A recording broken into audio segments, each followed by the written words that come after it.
அனைவருக்கும் வணக்கம். இன்றைக்கு நான் அறிஞர் அண்ணாவை பற்றி பேச வந்துள்ளேன். அகழ்வாரை தாங்கும் புவியே, தேன் மொழியின் சுவையே, இயற்கை அன்னையின் மடியே, பேசும் பேச்சினில் அறிவும், பேசும் மொழியினில் தெளிவும், என்னுடன் இருந்து பேசி எனக்கு வழங்குவாய் உன் ஆசி. தனிப்பரம் பொருளே, உம்மையும் அவையோரையும் வணங்கி, தமிழ் அன்னை மடியில் மயங்கி, செந்தமிழில் இயங்கி, பேச போகிறேன் தலை வணங்கி. குள்ள உருவம், குறும்பு பார்வை, சீவாத தலை, விரிந்த நெற்றி, பரந்த மார்பு, அழுக்கில்லாத உடை, கவலையில்லாத தோற்றம், செருப்பில்லாத கால், இடுப்பில் பொடிமட்டை, கையில் வெற்றிலைப்பாக்கு பொட்டலம்.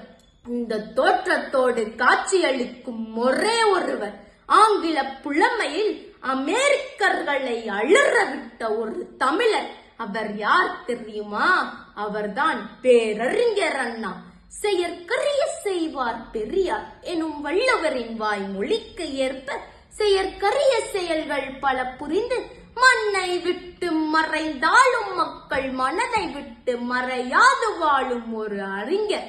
மதராஸ் மாநிலம் என்று இருந்த ஒரு மாநிலத்தின் பெயரை தமிழ்நாடு என மாற்றிய பெருமைக்குரிய மன்னா எமது அறிஞர் அண்ணா. 1909 நடராஜன் பங்காரு தம்பதியினருக்கு தவப்புதல்வனாய் பிறந்தார்.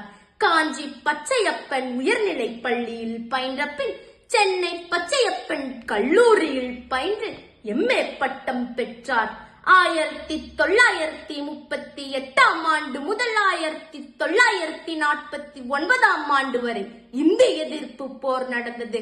ராஜகோபாலாச்சாரியார் பிரதமரான பின்பு இந்தி மொழியை கட்டாய பாடமாக்க ஆணை பிறப்பித்தார்.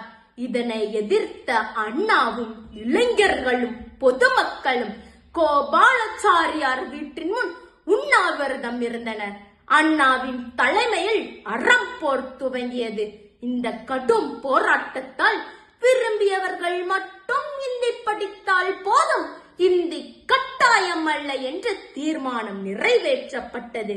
அண்ணா இவ்வாறு இந்தியை எதிர்த்ததன் காரணம் அவர் தமிழ் மேல் வைத்திருந்த எல்லையில்லாத பற்றுதான். 1967 அண்ணா தமிழ்நாட்டின் முதலமைச்சராக பதவியேற்றார். பகுத்தறிவை பரப்பினார். தீண்டாமை கொடுமைகளை நீக்கினார். சாதி ஒழிப்பு, மூட நம்பிக்கை ஒழிப்பு மற்றும் மொழி பாதுகாப்பு ஆகிய பணிகளில் தன்னை ஈடுபடுத்திக் கொண்டார். மது சார்பின்மை நிலைநாட்ட அரசு அலுவலகங்களில் கடவுள் படத்தை மாட்ட தடை விதித்தார்.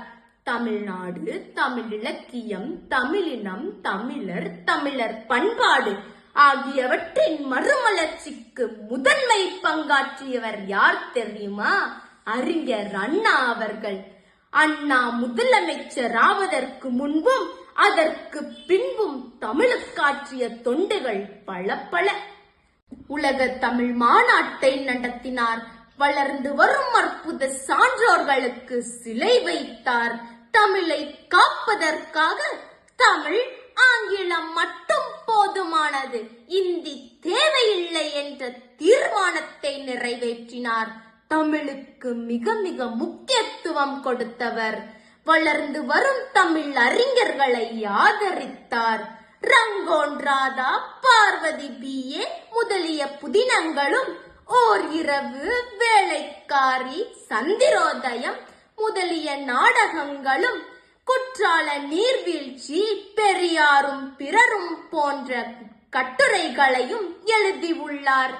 அண்ணா எழுதிய முதல் படைப்பு கொக்கரக்கோ என்னும் சிறுகதை.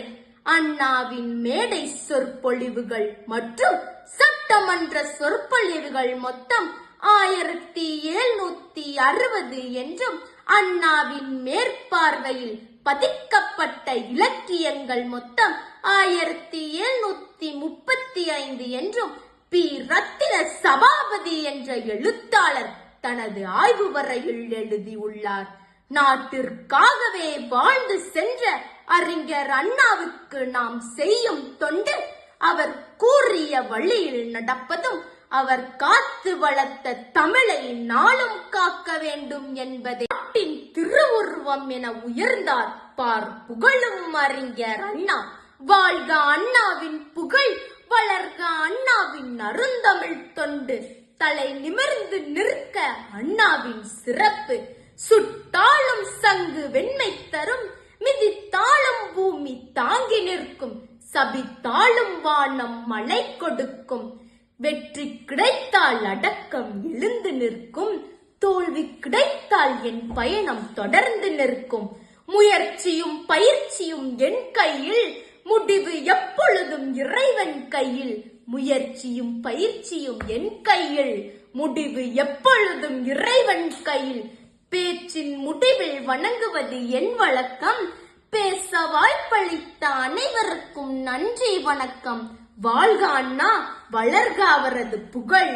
நன்றி வணக்கம்.